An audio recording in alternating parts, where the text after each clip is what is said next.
মা কষ্ট করে রান্না করেন, ঘর পরিষ্কার করেন। ঘর নোংরা করার আগে তোমার এটা ভাবা উচিত। দাস বলে, আমার তো এটাই ভুল হয়েছে।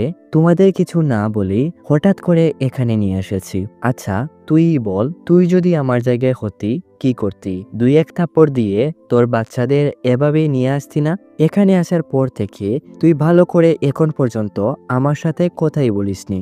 এতটাই রাগ বাবার উপর? তুই যেরকম এখানে আসায় খুশি নয়, তেমনি আমিও খুশি নয়। আসার পর থেকে একটা মিনিট ঘরে বসে থাকি না। কিভাবে তোমাদের ভালো রাখবো, ভালো খাবার খাওয়াবো, এই চিন্তায় রাস্তায় রাস্তায় চাকরির জন্য খুঁজে বেড়াই। আর তুই ওই মেয়েটার জন্য আমাকে ভুল বুঝছিস? আরে আমি তো আমার মাটি, আমার আপন লোকদের ফেলে এসেছি। আমার কি কষ্ট হয় না? শুধু তোমাদের মুখে হাসি ফোটানোর জন্য, ওই মেয়েটার জন্য তুই বাবাকে ঘৃণা করতে শুরু করেছিস। আচ্ছা কথা দিলাম, ওর সাথে তোর আমি যেভাবেই হোক বিয়ে দেবই। কিভাবে কি করব তা তো জানি না, তবে তোমাদের এক করেই দম নেব। নিন্দু বলে, ওকে আর তুমি কোথায় পাবে? ওর আজ বিয়ে, কিছুদিন পর দেশও ছেড়ে দেবে। আর বাবা, তুমি যদি এটা ভেবে থাকো আমি ওই মেয়েটার জন্য তোমাকে ভুল বুঝছি, তোমার উপর রাগ করছি, তো তুমি ভুল ভাবছো বাবা। তুমি অনেক কষ্টে বাবা আমাদের বড় করেছো। এই ঋণ আমি কিভাবে শোধ করব এটা ভেবেই চিন্তায় পড়ে যাই। কিছুদিন ওখানে থাকলেই আমার ক্যাম্পাসে একটা চাকরি হয়ে যেত। এরপর তোমাকে ঘরে বসিয়ে দেখাশোনা করব এটাই ভেবেছিলাম। কিন্তু ওই সময় তুমি আমাদের এখানে নিয়ে আসো। আমার স্বপ্নটা স্বপ্নই রয়ে গেল। আমি তোমার কষ্টের টাকা দিয়ে যে ডিগ্রিটা নিয়েছিলাম এখানে এর কোনো ভ্যালুই নেই। তুমি প্রত্যেক দিন কাজে যাও, গাড়ি পরিষ্কার করো, এটা দেখে আমার অনেক কষ্ট হয়। এর জন্য বাবা আমার তোমার উপর অনেক রাগ উঠে। এর জন্যই তোমার সাথে আমি কথা বলি না। সবাই অনেক ইমোশনাল হয়ে পড়ে। আপনি হয়েছেন কিনা কমেন্ট করে জানাবেন। এভাবেই বাপ বেটা দুজনে মান অভিমান কাটিয়ে নেয়, একজন আরেকজনকে সরি বলে। ওদিকে কিছুক্ষণ পর বাসন্তী সবার জন্য নতুন করে গরম গরম খাবার তৈরি করে। ওদিকে তাদের বাড়ির মালিকের মেয়েও আজ তাদের ঘরে আছে। আসলে ওর বাবা মা কোথাও বেড়াতে গেছে, তাই তাকে ওনারা তাদের কাছে রেখে গেছে।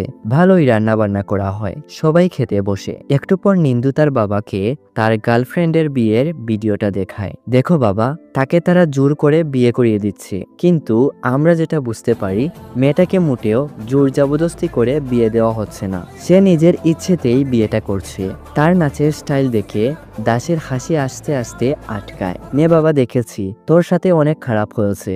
নিন্দু বলে, আমি আর ও প্ল্যান করেছিলাম আমরা দুজন আমাদের বিয়েতে এই গানটা বাজিয়ে নাচবো, কিন্তু ও এখন অপরিচিত একটা লোকের সাথে গানটা বাজিয়ে নাচছে। আমি এখন গানটা কিভাবে শুনবো বাবা? শুনলেই তো ওর কথা মনে পড়ে যাবে। নিন্দু যখন ইমোশনাল হয়ে কান্না কান্না ভাব, তখনই মুলিয়েই গানটা বাজিয়ে নাচতে শুরু করে। প্রথম দিকে তোর নিন্দুর এত রাগ উঠে, একটু পর মুলির নাচ দেখে সেও নিজেই হাসতে শুরু করে। বাপ বেটা তিনজন মিলে লাগায় উড়ুম দুরুম নাচ। সবার মনের কষ্ট দূর হয়ে যায়। ওদিকে আমরা দেখতে পাই বলবান যে একটা লোককে সন্দেহ করে। তো বলবান যখন তার সিনিয়র ইন্সপেক্টরের রুম থেকে বেরোয়, তখন ভেরবান তাকে ডেকে এনে সবকিছু খুলে বলে। বলবান ভেরবানকে 2-1 থাপ্পড় লাগায়। তুই কিভাবে তাদের ছেড়ে দিলি? তোর বউয়ের বাড়ির লুকিয়েরা এর উপর এতটা সময় ধরে কিছু বলছিস না, এখন তোর নাম দিয়ে কেসটা ক্লোজ করে দেই। ভেরবান অনেক ভয় পেয়ে যায় আর বলবানকে বলে সে ভুল করে ফেলেছে, তাকে মাফ করে দিতে। বলবান বলে, আচ্ছা আমি তোকে মাফ করে দেব যদি ওই পরিবারটা আমাকে ধরিয়ে দিতে পারিস। কিভাবে কি করবি জানি না, আমার শুধু ওই পরিবারটা চাই। এদিকে আমরা দেখতে পাই দাস রিচার্ড স্যারের কাছে এসে ক্ষমা চাইছে, কারণ গতকাল রাগের মাথায় কত কিনা বলেছে। তাই রাগের মাথায় আপনার সাথে অনেক খারাপ ব্যবহার করেছি, আমাকে মাফ করে দেবেন। আর আরেকটা কথা, আমি এই চাকরিটা পাওয়ার জন্য আপনাকে একটা মিথ্যা কথা বলেছি। আমি শ্রীলঙ্কা থেকে এসেছি, ভেবেছিলাম যদি সত্যি কথাটা বলে দেই আপনি হয়তো চাকরিটা দেবেন না। কথাটা শুনেই রিচার্ড গাড়ির চাবিটা ছুড়ে দিয়ে বলে, গাড়ি বের কর, সেলুনে যেতে হবে। দাস বলে, তার মানে আপনি আগে থেকে এসব জানেন? রিচার্ড বলে, তুই যে শব্দগুলো কথা বলার সময় ইউজ করতি এগুলো শুনেই বুঝতে পারি তুই যে শ্রীলঙ্কান। দাস বলে, তার মানে ওই 7 দিন আমার গাড়ি চালানোর ট্রেনিং ছিল না, আমি আসলে ভালো মানুষ কিনা এটার পরিচয় জানার জন্য। রিচার্ড মাথা নাড়িয়ে বলে, হ্যাঁ। এরপর রিচার্ড দাসকে এই মাসের পুরো বেতনটাও এনে দেয়। দাস খুশিতে রিচার্ডকে জড়িয়ে ধরে। এভাবেই দিন যেতে থাকে। দাসের পরিবারও এখন সুখে জীবন কাটাতে থাকে। একদিন তাদের কলোনির একজনের ঘরে জন্মদিন ছিল। কলোনির সবাই সবাইকে ইনভাইট করা হয়। এতদিনে দাসের পরিবারের সাথেও সবার একটা ভালো সম্পর্ক গড়ে উঠেছে। দাসও তার পরিবারকে নিয়ে আসে, রাঘবানও তার স্ত্রী মেয়েকে নিয়ে আসে। সবাই মিলে কেক টেক কেটে অনেক এনজয় করে। এরপর সবাই যখন গল্প করতে বসে তখন দাস তাদের সবাইকে সত্যিটা বলে দেয়। রাঘবান বলে, ও কেরালা, আসলে সত্যি তোমার মতোই আমার একটা বন্ধুর পরিবার কথা বলে। এখন তো তাদেরও আমার সন্দেহ লাগছে, ওরা না আবার তোমাদের মতো শ্রীলঙ্কা থেকে আসলো। দাসের পরিবারের সাথে এই এরিয়ার সবার এতটাই এই কদিনে ভালো সম্পর্ক গড়ে ওঠে, এতে করে কেউ কোনো দ্বিমত করে না, তারা আরো খুশি হয়। এভাবেই কেটে যায় আরো কিছুদিন। আজ ওই ঠাম্মার শেষ কাজের একটা অনুষ্ঠান করা হয়। এই এরিয়ার সবাইকে ইনভাইট করা হয়। সবাই এসেছে। গুণাশেখর বলে, আমি কখনোই আপনাদের সাথে ভালো ব্যবহার করিনি, আর নাইবা কখনো ভালোভাবে কথা বলেছি। তবুও যে আপনারা আমার কথা এখানে এসেছেন, আমি আপনাদের কাছে কৃতজ্ঞ। ও যদি এটা জানতে পারত, সে মাইকে এসে কথা বলে। দাস এসে বলে, আমার ভগবানের উপর খুব একটা বিশ্বাস নেই। যদি ভগবান আসলেই থেকে থাকেন তো আপনাকে আর উনাকে পরবর্তী প্রজন্মে যেন এক করে দেন, এটাই ভগবানের কাছে আমার প্রার্থনা। দাসের এই কথাটা শুনে ওই ছেলেটাও ঠাম্মার বিষয়ে কিছু কথা বলার জন্য স্টেজে উঠে। সবাই তাকে দেখেই, ও এখানে কি করছে, কে ওকে আসতে দিল, পাগল কোথাকার। ছেলেটা বলে, আপনারা ভয় পাবেন না, আমি এখানে কোনো সমস্যা করতে আসিনি। আমি আজ রাতে দুবাই চলে যাচ্ছি, নতুন জীবন শুরু করতে যাচ্ছি। আচ্ছা স্যার, আপনি সবার সামনে বললেন আপনার ভগবানের উপর ভরসা নেই, এটা আপনি কারণ আপনি ভগবানকে দেখেননি, কিন্তু আমি দেখেছি আমার ভগবানকে। আচ্ছা একটা কথা বলি, আমি সেই ছোটবেলা থেকেই এখানে থাকছি। আপনারা তো অনেকেই আমাকে চিনেন, কিন্তু কোনোদিন কি জিজ্ঞেস করেছেন আমি কেন হঠাৎ করে এরকম বদলে গেছি, কেন আজ 2 বছর ধরে উল্টোপাল্টা করছি?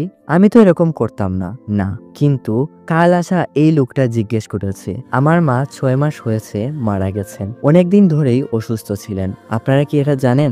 একটা সময় মা নিজেই আমাকে চিনতে পারেননি, আমি যে উনার ছেলে। কখনো এমন সময় এসেছিল উনি ভাত খেয়েছেন কিনা এটাই ভুলে যেতেন। বারবার একটা কথাই বলতেন, বাবা তুই কি খেয়েছিস? এই কথাটা ছাড়া আর কোনো কথাই বলতেন না। মা মারা যাওয়ার পর এই লোকটাই আমাকে জিজ্ঞেস করেছিল আমি ভাত খেয়েছি কিনা। মা মারা যাওয়ার পর কি করব কিছু বুঝে উঠতে পারছিলাম না। নেশার চক্করে পড়ে যায়। দিন রাত 24 ঘন্টা নেশা করতাম। একদিন ভাবি এই জীবনটাই আর রাখবো না, শেষ করে দিব এই জীবন। তাই ক্লাব থেকে বাড়ি ফেরার সময় একদিন বিষ খেয়ে ফেলি। ওই দিন রাস্তার পরে ছটফট করছিলাম, তখন এই লোকটাই এসে আমাকে বাঁচায়। আপনি নিজেই হয়তো জানেন না স্যার, আপনি নিজের অজান্তেই আমার জন্য কত কিছু করেছেন, আপনাকে ভুলতে পারবো না। এখানে থাকা সবাই অনেক ইমোশনাল হয়ে পড়ে, সবাই কথা বলছে। এভাবেই আরো কিছুদিন চলে যায়। ওদিকে ভেরবান সিসিটিভি ফুটেজ থেকে ওই গাড়িটা বের করে, যেটা দাসকে চেন্নাই এনে নামিয়েছিল। এরপর গাড়িটার ওনারকে খুঁজে বের করে তাকে জিজ্ঞাসাবাদ করে দাসের ঠিকানা বের করে। এদিকে আজ প্রকাশ এসেছে তাদের সবার জন্য ফেক পরিচয়পত্র নিয়ে। বাসন্তীকে আইডি কার্ডগুলো দিয়ে বলে, যেরকম বলেছিলাম কারোর সাথে বেশি কথা বলিস না, তো মেলামেশাও তো করিস না। বাসন্তী বলে, না না, তুমি আদেশ দিয়েছো ভাই, আর আমরা মানবো না, তা কি কখনো হয়? তখনই এখানে তাদের আশপাশের সব আন্টিরা এসে বাসন্তীকে তার বাটি টিফিন ক্যারিয়ার এনে দেয়। আরে কি খাবারটাই না বানালে বাসন্তী তুমি, এখনো হাতে লেগে আছে। বাসন্তী তো ধরা পড়ে যায়। সবকিছু শোনার পর প্রকাশ বলে, আমিও যখন এখানে এসেছিলাম আমারও অনেক সমস্যার মোকাবেলা করতে হয়েছিল, কারণ আমিও তোমাদের মতো কিছু লোকদের উপর ভরসা করেছিলাম। এখানকার লোকজন সামনেই তোমার সাথে ভালো কথা বলবে, সুখের সময় পাশে থাকবে, কিন্তু বিপদে পড়লে কেউ এগিয়ে আসবে না। ওদিকে বলবান আজ রাঘবানের পুলিশ স্টেশনে এসেছে। যেহেতু এই এরিয়ার ইন্সপেক্টর রাঘবান বলে, তাড়াতাড়ি রেডি হও, আজ তোমাদের কলোনি সার্চ করব। রাঘবান অনেক বোঝায়, এরকম এখানে কেউ আসেনি, আপনাদের কিছু ভুল হচ্ছে। তবে বলবান যেহেতু তার সিনিয়র ইন্সপেক্টর, তাই তার কথার উপর বেশি কথা বলতে পারে না। একটু পর আমরা দেখতে পাই পুলিশ স্টাফ এসে রাঘবানের পুরো এলাকা ঘিরে ফেলে। একজন অফিসার মাইকে অ্যানাউন্স করে, শ্রীলঙ্কা থেকে যারা এখানে এসেছো যদি ভালো চাও তো সিলিন্ডার করে নাও। কিন্তু দাস বেরোয় না, কারণ হ্যাঁ তারা শ্রীলঙ্কা থেকে পালিয়ে এসেছে, তবে তারা কোনো অপরাধ করেনি। অযথা কারো অপরাধ তারা কেন নিজের কাঁধে বহন করবে? তারা তো ভয় পায়, কিন্তু রুমেই বসে থাকে। কেউ বেরিয়ে আসছে না দেখে বলবান তখন প্রত্যেক ঘরে ঘরে গিয়ে জিজ্ঞাসাবাদ শুরু করে। আর আপনারা যেমনটা জানেন এতদিনে কতটা গভীর সম্পর্ক গড়ে উঠেছে এই এরিয়ার লোকদের সাথে দাসের পরিবারের। কেউ তো কিছু বলেই না, উল্টো দাসকে যখন তারা জিজ্ঞাসাবাদ করবে দাসের দাসের কথায় দাসের উপর না তারা সন্দেহ করে বসে, এর জন্য তারা মাঝে মধ্যে কিছু শ্রীলঙ্কান ওয়ার্ডও ব্যবহার করে। যখন দাসের পরিবারের পালা আসে, দাসও একই উত্তর জানায়। বলবান তাদের ডকুমেন্ট চেক করতে চাইলে তাও দেখিয়ে দেয়। সময় মতো প্রকাশ এনে দেওয়ায় আজ তারা বেঁচে গেল। বলবান যখন ভের উপর অনেক রাগারাগি করে, এরাই তো লাস্ট, আর তো কোনো পরিবার নেই, তুই কি আমাদের সাথে গেম খেলছিস? তখনই কমিশনার তাদের একজন ইন্সপেক্টরকে কল করে বলে বলবানকে অ্যারেস্ট করতে, ওই লোকটা মারা গেছে। তো এরা সবাই যখন বলবানকে নিয়ে বেরিয়ে যায় পুলিশ স্টেশনের উদ্দেশ্যে, দাস ভেরবানকে গিয়ে জিজ্ঞেস করে, আপনি সবকিছু জেনে শুনেও আমাদেরকে ছেড়ে দিলেন কেন? ভেরবান বলে, আমি এখানে আসার আগ পর্যন্ত আমি আপনাকে অ্যারেস্টই করতে চেয়েছিলাম। আমার মনে এটাই ঘুরপাক খাচ্ছিল আপনি আসলেই ভালো নাকি খারাপ। এখানে এসে আপনার সম্বন্ধে সবকিছু জানার পর সব ক্লিয়ার হয়ে গেছে। বীর একজন মানুষের পেছনে যাওয়ার দুটি কারণ থাকে, হতে পারে সেটা টাকা অথবা পাওয়ার, আর এই দুটো ছাড়াও যদি মানুষ একজনের পেছনে ছুটে, সেটা হতে পারে ওই মানুষটার মন। আর আজ আমি এইরকম একজন মানুষকে দেখেছি। ভালো থাকবেন। আর এই মুভিটা এখানেই শেষ হয়ে যায়। মুভিটা সম্পর্কে একটা কথা না বললেই নয়, কিছু কিছু মুভি এনজয় করার পাশাপাশি আমাদেরকে অনেক কিছু শেখায়। তার বাস্তব উদাহরণ আজকের এই মুভি। আপনি যদি জীবনে ভালো মানুষ হতে পারেন, হাজারটা বিপদ আসুক, আপনি নিজের অজান্তেই বেঁচে যেতে পারবেন। তো আজকের মতো এখানেই বিদায় নিচ্ছি। আপনার কাছে ভিডিওটা কেমন লাগলো অবশ্যই কমেন্ট করে জানাবেন। আর চ্যানেলে নতুন হয়ে থাকলে সাবস্ক্রাইব করে পাশে থাকবেন। তাহলে দেখা হচ্ছে নতুন কোনো ভিডিওর সাথে। ততক্ষণ পর্যন্ত নিজেদের খেয়াল রাখবেন, সুস্থ থাকবেন। ধন্যবাদ।